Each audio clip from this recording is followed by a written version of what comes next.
Hello friends, welcome to my channel. ಇನ್ನೂ ಯಾರೆಲ್ಲ subscribe ಮಾಡ್ಕೊಂಡಿಲ್ಲ ಪ್ಲೀಸ್ ನನ್ನ ಚಾನಲ್ನ ಸಬ್ಸ್ಕ್ರೈಬ್ ಮಾಡ್ಕೊಳ್ಳಿ.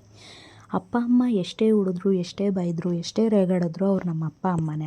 ಸ್ಕೂಲ್ ಅಥವಾ ಕಾಲೇಜ್ ಡೇಸ್ನಲ್ಲಿ ಅಪ್ಪ ಹೊಡಿದಿರೋ ದಿನ ಇರ್ತಿರ್ಲಿಲ್ಲ, ಅಮ್ಮ ಬೈದಿಲ್ದಿರೋ ದಿನ ಇರ್ತಿರ್ಲಿಲ್ಲ. ದಿನ ಬೈಸ್ಕೊತಿದ್ವಿ, ದಿನ ಹೊಡಿಸ್ಕೊತಿದ್ವಿ.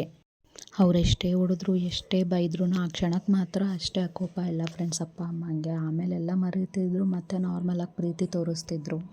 ಈ ಥರ ಪ್ರೀತಿ ತೋರಿಸೋರನ್ನ ಬಿಟ್ಟು ನಾವು ಹೆಣ್ಮಕ್ಳು ಒಂದು ಮನೆಗೆ ಅಂತ ಕಾಲಿಡ್ತೀವಿ, ಅದು ಮದುವೆ ಆದಮೇಲೆ. ಮದುವೆ ಆಗಿದೆ ಅಂದ ಮಾತ್ರಕ್ಕೆ ಅಪ್ಪ ಅಮ್ಮನ ತವ್ರ ಮನೆನ ಮರ್ತು ಬಿಡಬೇಕು ಅಂತಲ್ಲ ಫ್ರೆಂಡ್ಸ್.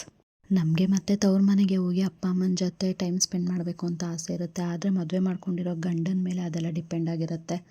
ಎಲ್ಲ ಗಂಡಸರು, ಎಲ್ಲ ಗಂಡಂದಿರು ಒಂದೇ ಅಂತ ನಾನು ಹೇಳ್ತಿಲ್ಲ. ಪರ್ಟಿಕ್ಯುಲರಾಗಿ ಸ್ವಲ್ಪ ಜನ ಇರ್ತಾರೆ, ನೀನು ತವ್ರ ಮನೆಗೆ ಹೋಗಬೇಡ, ನೀನು ಮದುವೆ ಆಗಿ ಬಂದಮೇಲೆ ಮತ್ತೆ ಎಲ್ಲಿಗೂ ಹೋಗಬಾರ್ದು, ಇಲ್ಲೇ ಇರಬೇಕು ಅಂತ ಸ್ಟ್ರಿಕ್ಟ್ ಮಾಡ್ತಾರೆ. ಆ ಥರ ಸ್ಟ್ರಿಕ್ಟ್ ಮಾಡೋ ಅವಶ್ಯಕತೆ ಏನಿರುತ್ತೆ? ಆಯಿತು ಬಿಡು, ಇಡೀ ವಾರ, ಇಡೀ ತಿಂಗಳು ಮನೆಯೆಲ್ಲ ಕೆಲಸ ಮಾಡಿರ್ತಾಳೆ, ಆಚೆಗಡೆ ಹೋಗಿ ದುಡಿದು ಬಂದಿರ್ತಾಳೆ, ಅವ್ರ ಅಪ್ಪ ಅಮ್ಮನ ಜೊತೆ ಸ್ವಲ್ಪ ಟೈಮ್ ಸ್ಪೆಂಡ್ ಮಾಡಿ ಖುಷಿಯಾಗಿರ್ತಾಳೆ ಅಂತ ಯಾಕೆ ಯೋಚನೆ ಮಾಡೋಲ್ಲ ಈ ಗಂಡಸರು? ಎಲ್ಲ ಗಂಡಸರು ಹೀಗೇನಾ, ಇಲ್ಲ ಸ್ವಲ್ಪ ಜನ ಮಾತ್ರ ಹೀಗೇನಾ? ಯಾಕೆ ಇದ್ರ ಬಗ್ಗೆ ಇಷ್ಟು ಬೇಜಾರಲ್ಲಿ ಮಾತಾಡ್ತಿದ್ದೀನಿ ಅಂತ ನೆಕ್ಸ್ಟ್ ವಿಡಿಯೋನಲ್ಲಿ ತಿಳಿಸ್ತೀನಿ. ಸಬ್ಸ್ಕ್ರೈಬ್ ಮಾಡ್ಕೊಳ್ಳಿ.